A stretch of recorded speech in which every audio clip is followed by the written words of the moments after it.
Sati, você falou sobre critérios para se ser nomeado a um cargo público, né? Falando do ex-ministro agora Juscelino.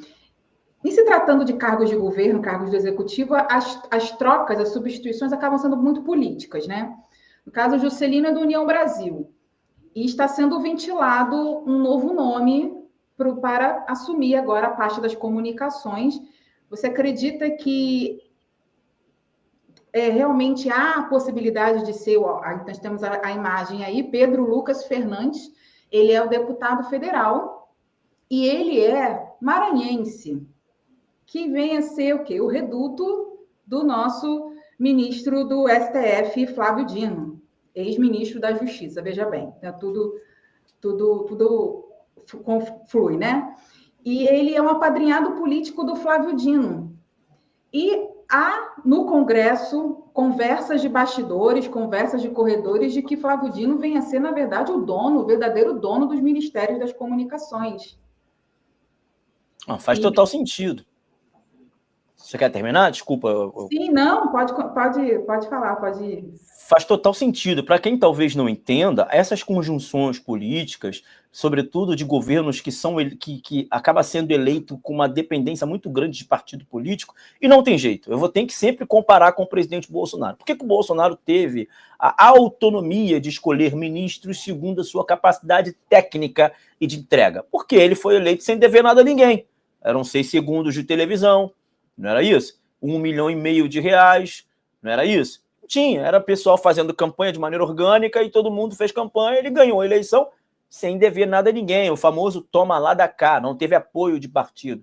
Pelo contrário, o partido que o presidente Bolsonaro se elege em 2018 é o PSL, com a sigla 17. Hoje está num partido muito estruturado, que é o PL, a sigla 22, mas na época era 17, sem estrutura, sem nada. Por essa razão ele ganha a eleição, monta um time de peso. Eu lembro na época ali, né, os anúncios foram anúncios muito de peso. Por exemplo, o Paulo Guedes na economia, o Sérgio Moro, naquela época, muito bem conceituado, uma credibilidade lá em cima, uma conduta ilibada ali para o Ministério da Justiça e a fusão do Ministério da Justiça com o Ministério de Segurança Pública e tantos outros nomes, né? Ele montou ali, de fato, uma tropa de choque ali, os Vingadores, era até a brincadeira da época, para solucionar os problemas do Brasil que, até então, foram solucionados. Infelizmente, foram travados aí por 2 questões cruciais, que foi a pandemia e a guerra na Ucrânia, que realmente mudou completamente os planos aí de quem estava fazendo a gestão tanto da economia, quanto da saúde, da comunicação e tantas outras pastas. Para a gente se ater a essa questão, o Flávio Dino, evidentemente que você tem essa questão política, quando você ganha uma eleição amarrado, preso a tudo.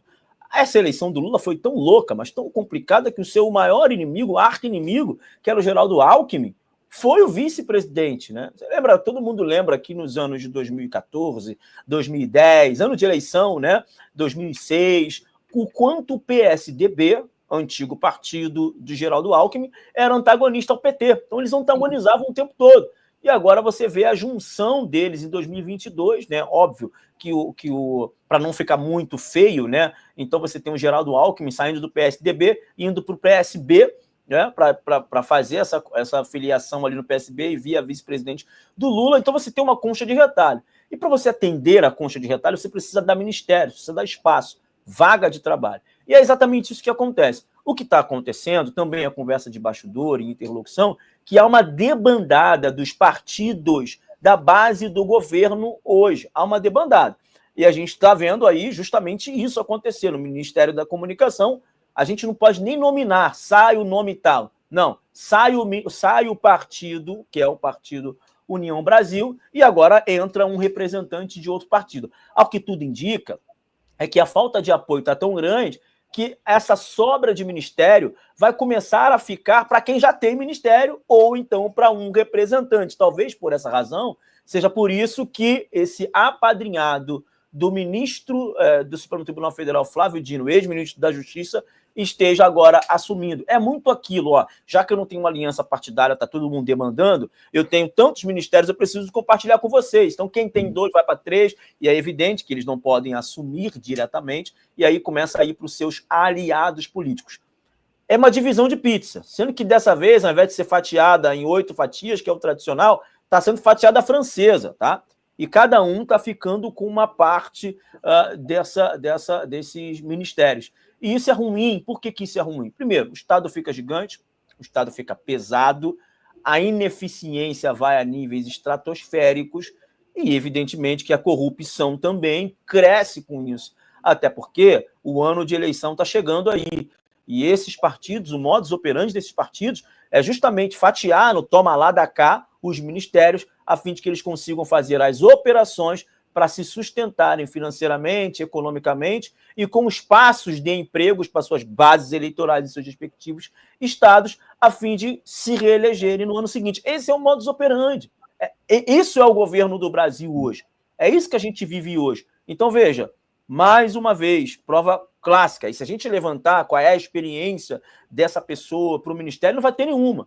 O que importa aqui é dar o ministério para um apaniguado, por um aliado e para um partido.